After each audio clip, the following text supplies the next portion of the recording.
happy Texas said, yeah, could all suck a dick. We opening, no mask mandate, the whole nine. They like full business, back to normal. Florida just said, yeah, could all suck it. Florida's like, we not closing nothing down. No restaurants. Yep, I respect that guy. I respect that guy. And his crazy thing is that all these old people moving to that moved or live in Florida. They have a huge senior citizen base there, so you would think that their numbers would probably be way more alarming. Which I know it's not on our agenda to roast homeboy, but man, you know, a lot of people give a lot of shit to Donald for how he handled it. But I would like to go a little bit smaller in that thing. I think everybody, the way they handled it in New York was terrible. It's absolutely terrible. I mean, because some of these, I mean, New York is small. Obviously, the population is huge, right? But Florida is a huge state, and they had it under control. Texas, again, maybe huge population, not such a huge population, but bigger state, under control. Back at the ranch, New York, by square footage is smaller. You would think it would have been easier to maintain, but I think between de Blasio and Cuomo, man, they were just trying to measure who got the biggest dick. That was the issue. They were trying to say, yeah, I have a bigger dick than you, and I have a bigger dick than you. Police don't do nothing for the protest. Then this guy send the whole old people back to the senior citizen home. Like, again, the what makes it look bad is not that he sent them back, because like for the most part, nobody knew in the beginning, so I can't completely crucify him for it. It's the other little nonsense of threatening people, kind of undertone, you know, like the things he was doing behind closed doors. Now he has a lot of sexual allegations coming out against him. You know, money. Yep, Me Too's coming for him. So you got all that kind of culminating into a big thing. Because I don't think anybody handled it perfectly. No, not at all. Because it's hard. No, to be honest, Florida handled it kind of perfect. Yeah, they said fuck it. They said fuck it. If it happens, it happens. If it doesn't, it doesn't.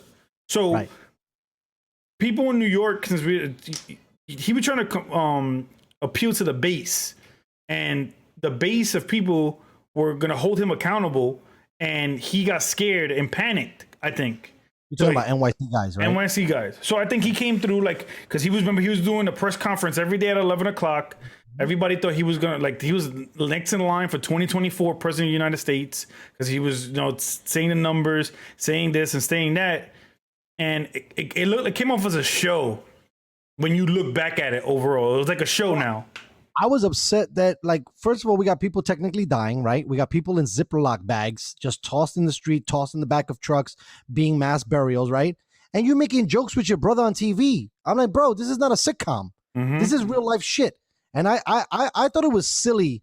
I believe he works for CNN. I thought it was silly that they even entertained that. That you, like, you know how, like, and this is just a side note, but when you're a police officer and you're involved in something, you can't investigate your own crime. Yeah. Right?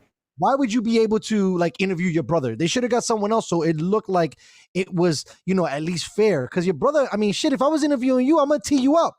I'm not going to fucking throw you under the bus. Somewhat of transparency.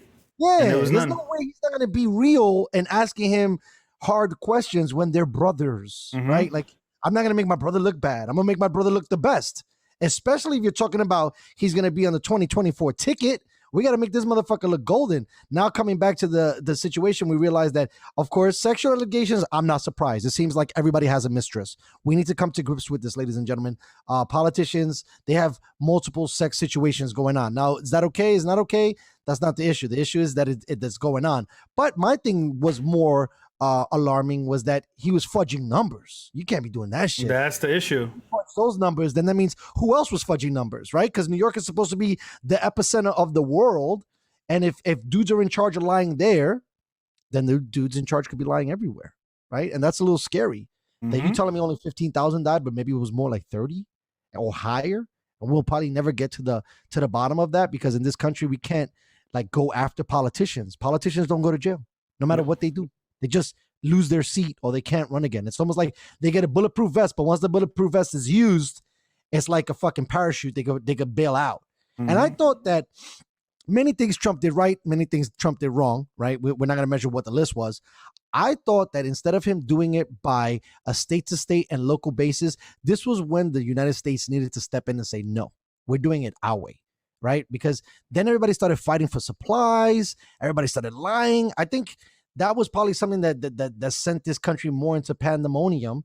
And to swing it back to what we're saying, so we don't move too much up topic, it was good to see places like Florida and Texas say, no, we ain't gonna do none of that shit.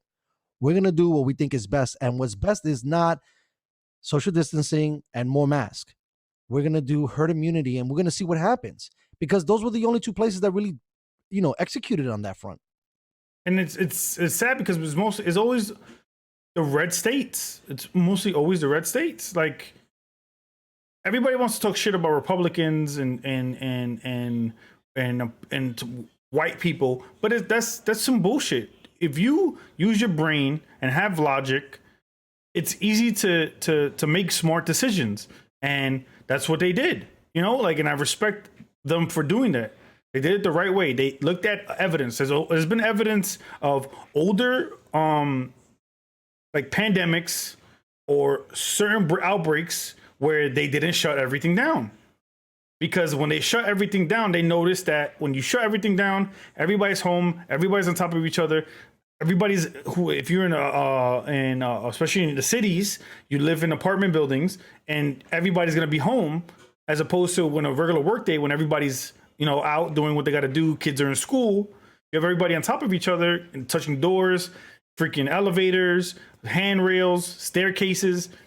Shows that more people get infected by viruses and diseases when you have a lockdown.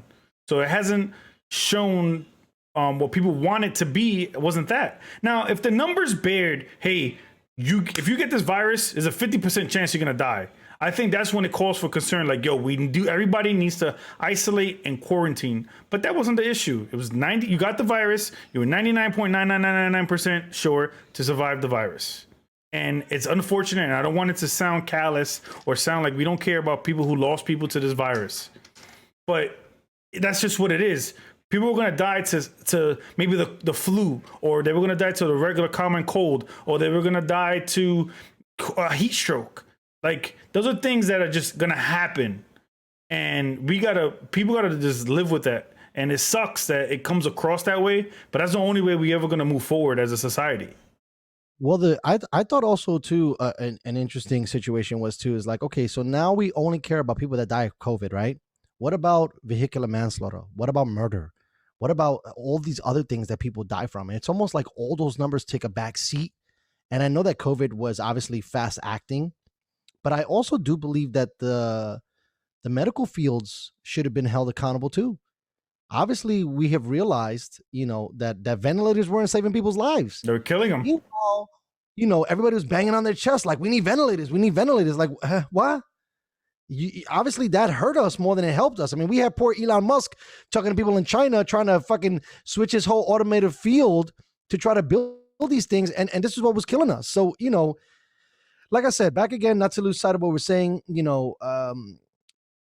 when you're using a playbook, because we love football so much, when you're using a playbook of 100 years old, I mean, obviously, even in the playbook, when they opened back up in that, original playbook, people got sick again. Yep. The numbers went crazy again. So, like I said, it's really hard to be in these positions and make executive decisions. But I know for a fact that there was shenanigans being ran around, and a lot of secret meetings and a lot of all this other stuff.